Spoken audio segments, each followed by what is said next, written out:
विधानसभा चुनाव को लेकर सरेराह न्यूज चैनल की खास पेशकश। हमारे हर सवाल का देना होगा जवाब। इस बार जनता किसे चुनेगी अपना नेता? विधानसभा चुनाव में कौन होगा जीत का हसी हकदार? देखते रहें सरेराह न्यूज चैनल पर एनकाउंटर मनोज दाधीच के साथ।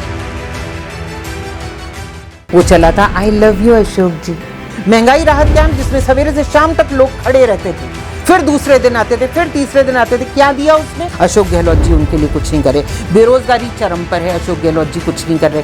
ये सब क्या है? भाजपा तो काम करती ही कहाँ है?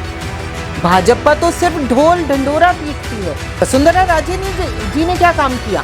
ना अशोक गहलोत ने काम किया, ना वसुंधरा राजे ने काम किया। बघेल जी हैं, वो 20 सालों में अपने एरिया में जहां वो रहती हैं, जहां कोली बस्ती है, वहां पर जो जल भराव की समस्या है उसको आज तक ठीक नहीं कर पाई। इन दोनों तो मुंह में दही जमा करके बैठ गए थे।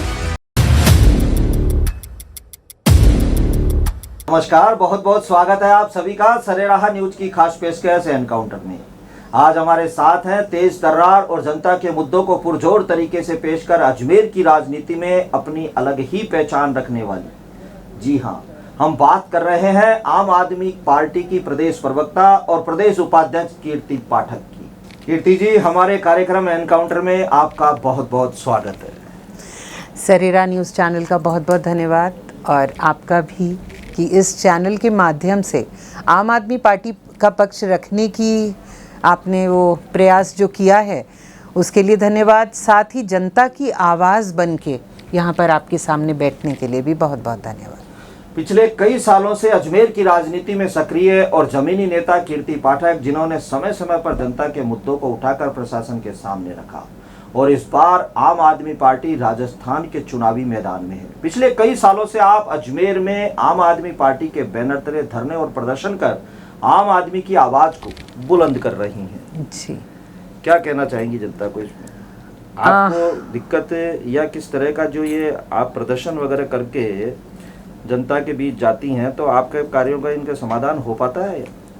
देखिए, ज़्यादातर तो ये है कि सरकारें अभी तक बीजेपी और कांग्रेस पार्टी अजमेर में, अभी राजस्थान में माने तो अभी तक आई नहीं है ना कहीं पुरजोर तरीके से कि भाई कोई विधायक हो या ऐसा। हाँ, अभी तक चुनाव के अंदर 2018 वाले जो चुनाव थे उसमें किसी की जीत नहीं हुई, लेकिन वो तो परिप्रेक्ष्य बहुत जल्दी बदल जाएगा। बात ये है कि हम लोग काम तो कर रहे हैं और ज़मीनी स्तर पर भी करते हैं। सरकारें रोड़ा बनती हैं क्योंकि सरकार किसी भी प्रकार से हमारा साथ इसलिए नहीं देना चाहती कि आज तक 75 सालों से कब सरकारों ने साथ दिया है? 50 साल कांग्रेस रही है, 18 साल बीजेपी रही है। मुझे बताइए, आज तक कौन सी सरकार ने जनता हिताय कार्य करे हैं जिसमें जनता का भला हो और उनका भला नहीं हो, उनकी जेब में पैसा ना जा रहा हो, उनके दोस्तों की जेब में पैसा ना जा रहा हो, उनके संबंधियों की जेब में पैसा ना जा रहा हो? ऐसा काम कोई नहीं करता। आम आदमी पार्टी है वही ये काम करती है, और अजमेर की जनता और राजस्थान की जनता के लिए आम आदमी पार्टी काम करना चाहती है, और पुरजोर तरीके से हम लोग कोशिश कर भी रहे हैं। हमारा संगठन पूरी तरह से बन चुका है, और वो संगठन आपको दिख इसलिए नहीं रहा है क्योंकि हम डोर टू डोर कैंपेनिंग में विश्वास करते हैं, और लगातार हमारा कार्यकर्ता डोर टू डोर कैंपेनिंग करने जा रहे हैं। नहीं तो ये आप जो कह रहे हो कि भाई दोनों ही पार्टियां कोई काम नहीं करती है जनता के हित के, कोई भी काम नहीं करती है, ऐसा कोई काम जो आपकी भी नजर में आया हो कि प्रदेश की आप नेता हो, तो भाई राजस्थान में इस तरह के कोई काम भाई भाजपा और कांग्रेस दोनों ही पार्टियां कर रही है आम जनता के लिए? बिजली भी दे रही है, पानी भी दे रही है। जो मैं आपसे एक प्रश्न करती हूँ, ठीक है? दिल्ली की सरकार ने 200 यूनिट फ्री बिजली दी। इससे पहले मुझे बताइए पूरे भारत में किसने दी बिजली फ्री? कौन सी सरकार ऐसी थी जिसने 100 यूनिट फ्री बिजली के लिए भी बोला हो? आम आदमी पार्टी ने इस चीज़ की नींव रखी है। उसके बाद अशोक गहलोत जी उसको कॉपी करना चाह रहे हैं कि 100 यूनिट बिजली फ्री दूंगा। ठीक है, स्वागत है। हम तो बोलते हैं हम राजनीति बदलने आए हैं, हम राजनीति करने नहीं आए। अगर कुछ बदलाव आ रहा है स्वागत है, लेकिन नकल में अकल चाहिए होती है भाई। 100 यूनिट फ्री बिजली देने की घोषणा करने के बाद टैक्स लगा दिया, मतलब इधर से दे रहे हैं, इधर से उसको वापस लेने की कोशिश कर रहे हैं। मुझे बताइए कौन सी सरकार है ऐसी? आज बीजेपी ने क्या बोला? फ्री बीज दे रहे हैं ये लोग। आज इनकी सरकारें जहाँ जहाँ चुनाव हो रही हैं, इनके लोग क्यों फ्री का वादा कर रहे हैं? कांग्रेस के लोग क्यों फ्री का वादा कर रहे हैं? अगर अरविंद केजरीवाल जी गलत थे, अगर ये जो जनता के टैक्स का पैसा जनता को वापस करने की जो मुहिम आम आदमी पार्टी ने छेड़ी है, अगर ये गलत थी, तो बीजेपी और कांग्रेस आज उसे फॉलो क्यों कर रहे हैं? मुझे वो जवाब चाहिए। तो आपकी नज़र से ये जो फ्री की जो सिस्टम चला है, नहीं ये सिस्टम चला, जो जनता तो ये कह रही है कि भाई हमें तो फ्री नहीं चाहिए। नहीं, जनता को गलत समझाया जा रहा है।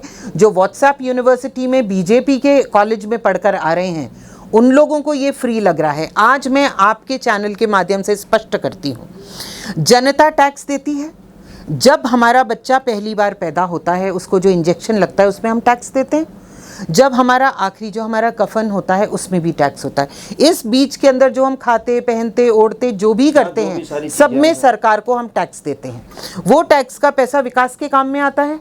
आज तक विकास के काम के अंदर भ्रष्टाचार होता है, या आप और मैं जानते हैं, माने नहीं माने ये हर व्यक्ति जानता है।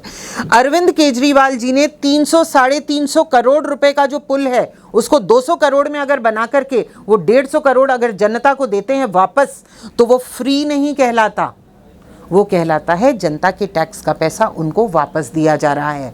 और जनता के टैक्स का पैसा हमने वापस देने की मुहिम करी है, जो आज तक नहीं होती थी। सरकारें वेलफेयर स्टेट है, ये कौन समझता है? कोई भी नहीं मानता कि सरकार वेलफेयर स्टेट होती है। सरकार ये होती है कि किस तरीके से जनता को रूल करे। सरकार रूल करने के लिए नहीं है, सरकार वेलफेयर स्टेट है। हमारी सरकारें हैं, उनका काम होता है कि बिजली, पानी, स्वास्थ्य, शिक्षा, ये सब फ्री दिया जाए। ये सरकार की लायबिलिटी है कि हर व्यक्ति को ये फ्री मिले, और जनता को हर प्रकार से सुख देना, ये सरकार की लायबिलिटी है। वो काम अरविंद केजरीवाल कर रहे हैं। उस काम के बीच उसको अगर आप फ्री बोलते हैं तो गलत है। कांग्रेस ने मोबाइल और ये भी राशन किट वगैरह ये सब चीजें, बहुत बढ़िया, कांग्रेस ने मोबाइल बांटे। आपने एक वो देखा था, वो चला था, आई लव यू अशोक जी। ये क्या मतलब है? अशोक जी ने नहीं दिया, अशोक जी अपनी फोटो डाल रहे हैं उसके ऊपर, लेकिन वो जनता के टैक्स का पैसा ये नहीं बता रहे। साथ में अशोक गहलोत ने महंगाई राहत कैंप शुरू किए 4.5 साल बाद। 4.5 साल बाद का मतलब क्या हुआ? 4.5 साल तो अशोक जी अपनी सत्ता बचाने में लगे रहे, एक रिजॉर्ट से दूसरे रिजॉर्ट भटकते रहे। उन्होंने सिर्फ सचिन पायलट के खिलाफ ही अपना वो रखा। जब कोविड में हम लोग मर रहे थे तो अशोक गहलोत जी ने क्या किया? वो अपनी सरकार बचा रहे थे, वो लोगों को नहीं बचा रहे थे। ठीक है, मैं आगे और अभी बताती हूँ। नहीं, पद की लड़ाई मेरी सुनिए, नहीं, पद की लड़ाई अभी छोड़िए। जो मैं जिस मुद्दे की बात कर रही हूँ वो पूरा सुन लीजिए। 4.5 साल बाद सडनली अशोक गहलोत जी ने रियलाइज किया कि सरकार जाने वाली है, तो अब महंगाई, सडनली उनको लगा महंगाई हो गई। भाई अभी तक महंगाई नहीं थी। आम आदमी पार्टी बोलते बोलते मर गई कि प्लीज सरकार ये करें। जब कोविड में लोग घरों में बैठे थे तो 3 महीने का बिल, कम से कम 3 महीने का बिजली का बिल माफ कर दो, 3 महीने का किराया माफ कर दो। लोगों के पास जब कोई भी काम करने का साधन नहीं था तो कम से कम पैसे माफ किए जाए। क्या किए सरकार ने? क्या सरकार ने रियलाइज किया कि वो वेलफेयर स्टेट है? उन्होंने रियलाइज नहीं किया। अशोक गहलोत जी को सडनली महंगाई नजर आने लगी। जनता के टैक्स के पैसों से उन्होंने महंगाई राहत कैंप लगवाए। महंगाई राहत कैंप जिसमें सवेरे से शाम तक लोग खड़े रहते थे, फिर दूसरे दिन आते थे, फिर तीसरे दिन आते थे। क्या दिया उसमें? गारंटी। कौन सी गारंटी? कि अगर आप हमारे को वापस लाते हैं तो आपको ये फायदा होगा। ऐसी कौन सी सरकार है? 4.5 साल तक आपने काम नहीं किया और फिर आप बोल रहे हैं कि अगर हमें वापस जिताते हो तो हम ये फायदा देंगे। ठीक है, ये इसके माध्यम से इन्होंने डेटा इकट्ठा किया। उस डेटा इकट्ठा करने के बाद भी उनके पास डेटा आ गया। उसके बाद भी उन्होंने फिर महिलाओं को लाइन में लगाया कि हम तुमको स्मार्टफोन देंगे। भाई साहब, आपके पास डेटा ऑलरेडी मौजूद है। उस डेटा के माध्यम से घर घर आपने क्यों नहीं भिजवा दिया? आम आदमी पार्टी घर घर राशन भिजवाती है, लाइनों में खड़ा नहीं करती। हमारे नरेंद्र मोदी जी ने पैसे, वो करेंसी चेंज करने के लिए लोगों को लाइन में लगाया, इन्होंने बांटने के लिए चीजें लाइन में लगाया। मिला कुछ भी नहीं आदमी को आज तक। दोनों सरकारों ने तंग ही किया है। नहीं तो अभी इंडिया नाम से एक जो बनाया गया उसमें भी केजरीवाल जी ने समर्थन किया ना, तो फिर तो बिल्कुल समर्थन करेंगे। जब कांग्रेस की आप ये बात कर रही हो भाई ये सब चीजें हैं, तो वो तो कांग्रेस का समर्थन कर रहे हैं ना, वो तो साथ में है। कांग्रेस का समर्थन लोकसभा चुनाव में है, विधानसभा चुनाव हम अपने बल पर लड़ रहे हैं और पूरी आज़ादी से लड़ रहे हैं, किसी भी प्रकार का रोक नहीं है। अशोक गहलोत जी ने काम नहीं किया, हम लोग खुल के बोल रहे हैं, आपके चैनल के माध्यम से, हर चैनल के माध्यम से, सड़कों के ऊपर बोला जा रहा है, हर जगह बोला जा रहा है कि अशोक गहलोत जी आज तक पेपर लीक रोकने में नाकाम रहे। सीएचए है, जब कोविड के अंदर हम सब निकलने में डर रहे थे, सीएचए ने सारे अस्पतालों में अपनी जान हथेली पर लेकर काम किया। आज सीएचए सड़क के ऊपर बैठा हुआ है अपने लिए वापस कि मैं हमारे को नौकरी पे ले लो, वो भीख मांग रहा है। अशोक गहलोत जी उनके लिए कुछ नहीं करे। बेरोजगारी चरम पर है, अशोक गहलोत जी कुछ नहीं कर रहे। ये सब क्या है? ऐसी सरकारें नहीं चाहिए। इससे पहले भाजपा ने किया था क्या सही काम? भाजपा तो काम करती ही कहाँ है, भाजपा तो सिर्फ ढोल ढंडोरा पीटती है। भाजपा ने, बताइए, सबसे ज्यादा भ्रष्टाचार तो भाजपा के राज में हुआ। आज महिलाओं की सुरक्षा की बात करते हैं तो महिलाओं की सुरक्षा कहाँ है? कितने सारे रेप्स, दलितों पर अत्याचार, ये सब अशोक गहलोत जी के टाइम पे हुए। बार बार मुद्दा उठाया हमने। क्या वसुंधरा राजे के टाइम पर वो थे? वसुंधरा राजे जी ने क्या काम किया? ना अशोक गहलोत ने काम किया, ना वसुंधरा राजे ने काम किया। अरविंद केजरीवाल हमेशा यही कहते हैं, एक ही थैली के चट्टे बट्टे हैं दोनों, ये मान लिया जाए। महिलाओं के लिए दिल्ली सरकार ने किया, वहाँ दिल्ली सरकार होती क्या, पंजाब में नहीं होती क्या? सबसे बड़ी बात यह है कि दिल्ली में जो पुलिस है वो हमारे उसमें नहीं है।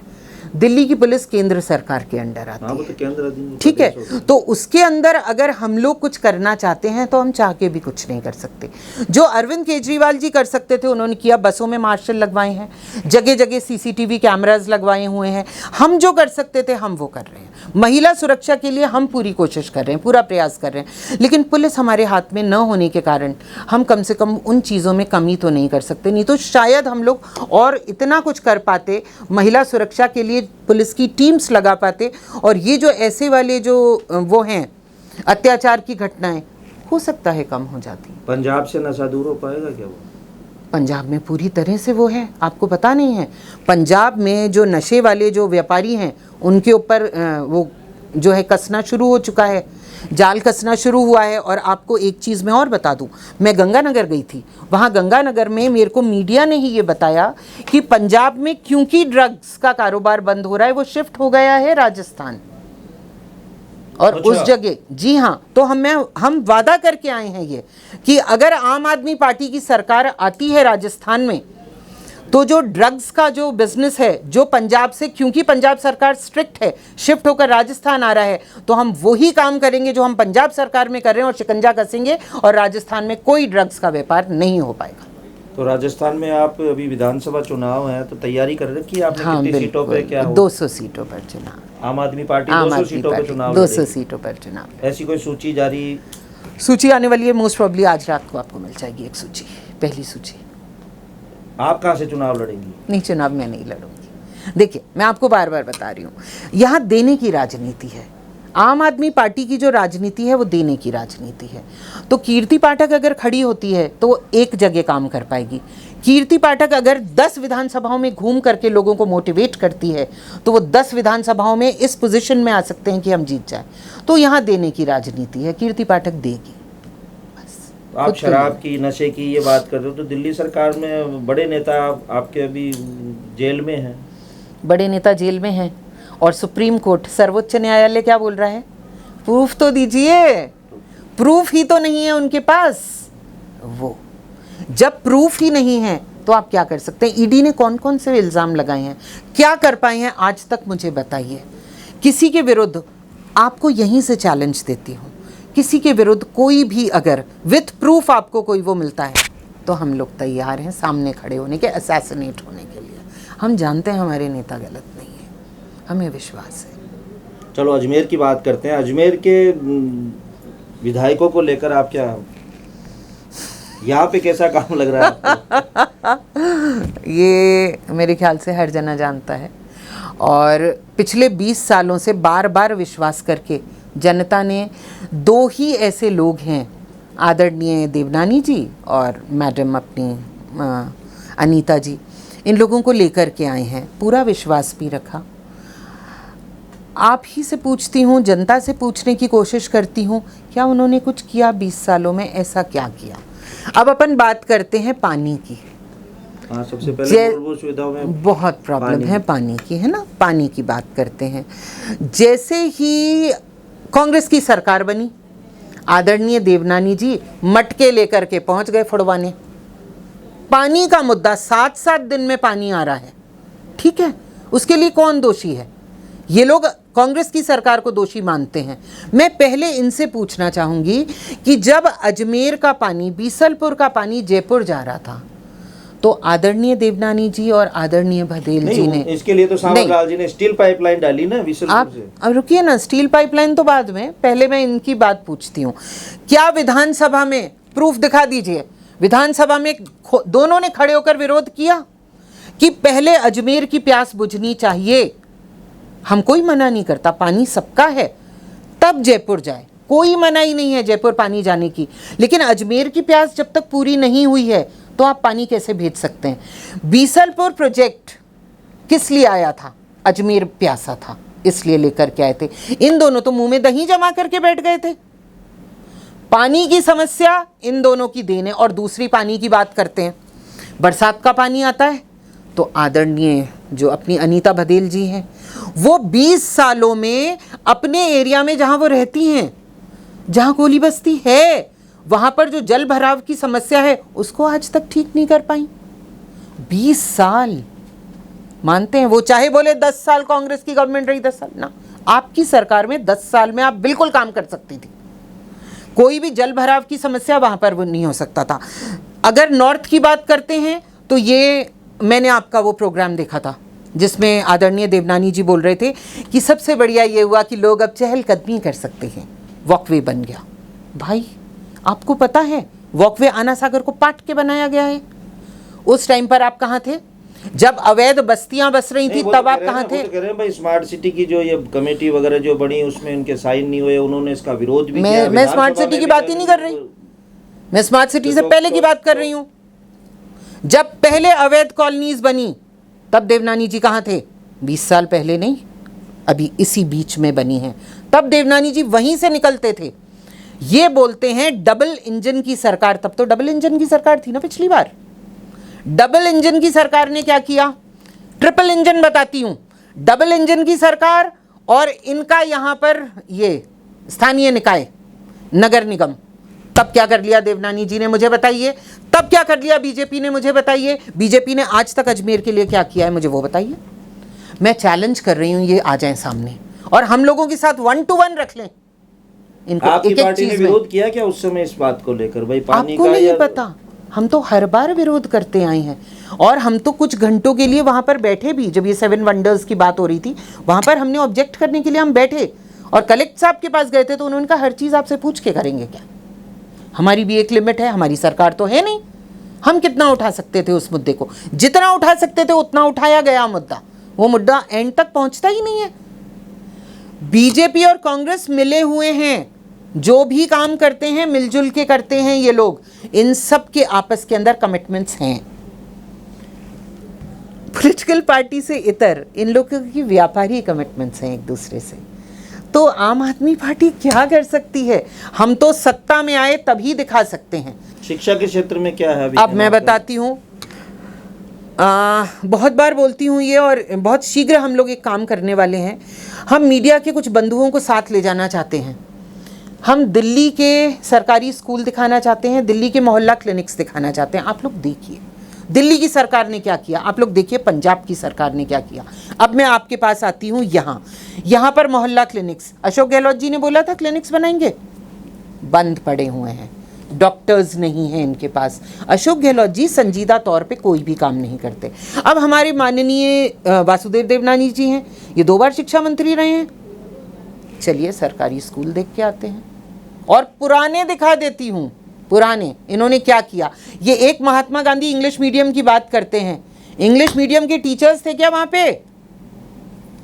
क्या किया ऐसा इन्होंने? तबादला उद्योग इनके टाइम पर था, देवनानी जी के टाइम पर। ऐसा कोई आरोप तो नहीं लगा ना उनके ऊपर? आरोप तो लगा है, ये है कि वो बातें जो करता है उसको खत्म कर दिया जाता है, मैं वो बात नहीं कर रही, लेकिन इनके ऊपर आरोप तो लगा है ना, संजय सिंह जी और उन पर भी तो आरोप है। इन पर आरोप है कि तबादला उद्योग, और तबादला उद्योग तो बीजेपी और कांग्रेस दोनों के टाइम पर है। मतलब आप जो पीड़ित हैं, एक बार आप जाकर के उन टीचर्स से पूछिए। फिर सबसे बड़ी बात, इन लोगों ने टीचर्स के लिए क्या किया? टीचर्स को जनगणना में लगा दिया, टीचर्स को पोलियो वाले उसमें लगा दिया, हर प्रकार का खाना बनाने को टीचर्स को लगा दिया। इन लोगों ने टीचर्स की कोई मर्यादा का ध्यान रखा? आज जो सरकारी टीचर है बेचारा दर दर भटकता है। इन लोगों ने क्या किया? आम आदमी पार्टी ने दिल्ली में, हम लोगों की एक ही बात है, सारी जो टीचर्स हैं उन सब टीचर्स को सिवाय शैक्षणिक कार्य के कोई और कार्य करने को हम लोग विवश नहीं करेंगे। ये हमारा वादा है। आम आदमी पार्टी एक संजीदा और संवेदनशील पार्टी है। हर व्यक्ति का वो इज्जत और मान रखना जानती है। टीचर्स को दर दर भटकाना नहीं। टीचर्स का काम है हमारा जो भविष्य है उसको सुधारना। हम वो कर रहे हैं। बीजेपी और कांग्रेस ने क्या किया? दोनों एक ही थैली के चट्टे बट्टे हैं। बार बार बोल रही हूँ, अरविंद केजरीवाल। चिकित्सा के क्षेत्र में आपका क्या विजन है? चिकित्सा के क्षेत्र के अंदर जो अपने अभी ये हुआ था कोविड के टाइम पर, आप खुद जानते हैं, जेएलएन के दरवाजे बंद, लोग बाहर मर रहे थे। इन लोगों के पास कोई भी प्रॉपर वो नहीं था, कुछ भी प्रॉपरली मैनेज नहीं था कोविड। हमारे स्वास्थ्य मंत्री, हमारे जो मुख्यमंत्री, हमारे विधायक, सारे लोग तो इधर उधर घूम रहे थे बिना मास्क के, और लोगों को मास्क पहनने की शिक्षा दे रहे थे। कोविड के टाइम जो कार्य हुए उनको लेकर तो मोदी जी ने भी प्रशंसा करी थी। भाई राजस्थान में की, और भीलवाड़ा भी शायद नंबर 1 आया। भीलवाड़ा का बोला था ना मोदी जी ने, राजस्थान का नहीं बोला। राजस्थान तो अशोक गहलोत जी ने अपनी पीठ थपथपाई, मोदी जी ने नहीं थपथपाई। जी, भीलवाड़ा की बात ज़रूर हुई, लेकिन भीलवाड़ा वाला जो है वो ज़्यादा दिन तक मिथक नहीं चला। वो नहीं था। शुरू में कोविड मैनेजमेंट ठीक हुआ, लेकिन जब बाद में कोविड लगातार होता रहा, उसका मैनेजमेंट क्या था आपको खुद को पता है। जो ऑक्सीजन वो थे सिलेंडर्स, जो ऑक्सीजन बेड्स थे, वो सब कहाँ थे? काम ही नहीं कर रहे थे। 2 बार मैंने संभागीय आयुक्त को खुद ने फ़ोन करके बताया कि किशनगढ़ में और नसीराबाद के अंदर जो बेड्स हैं वो काम नहीं कर रहे हैं। और हमारे पास ऐसे लोग हैं जो उसके शिक्षित हैं और आपको आकर के वो सिखा भी सकते हैं, उनका मैं देखती हूँ, लेकिन टिल डेट ऐसा कुछ भी काम नहीं हुआ किसी भी प्रकार से। ऑक्सीजन के लिए लोगों ने मेरा फ़ोन उठाना बंद कर दिया, क्योंकि मैं कलेक्टर को और जो अपने एडीए चेयरपर्सन थे, वो शायद इसके नोडल ऑफिसर थे, इनको फ़ोन करके सिर्फ ऑक्सीजन की डिमांड करती थी। इन लोगों ने कुछ नहीं किया। ये कोविड मैनेजमेंट था कि किसी भी व्यक्ति को 80% जैसे ही उसका वो होता था, क्योंकि लोगों की इतना ज़्यादा संख्या थी, उनको छुट्टी दे दी जाती थी और बोलते थे कि ऑक्सीजन सिलेंडर आप अरेंज कर लेना।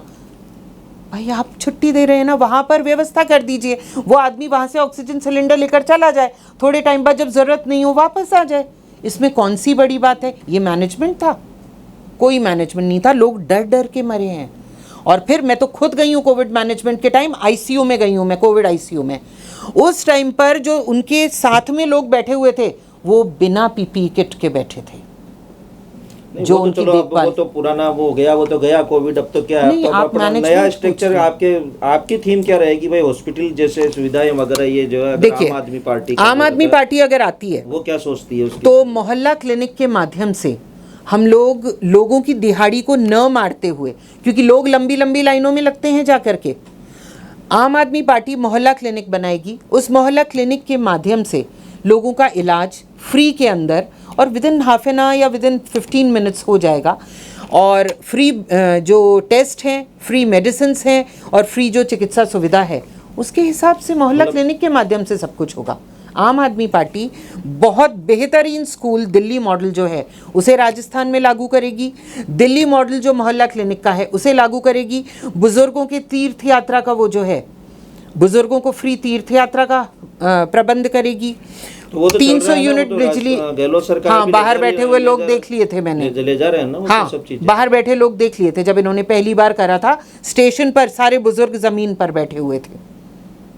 ठीक, एजुकेशन फ्री, स्वास्थ्य फ्री, उसके अलावा बिजली 300 यूनिट फ्री, और कभी भी बिजली जाएगी नहीं, 24 घंटे बिजली, और वो भी फ्री।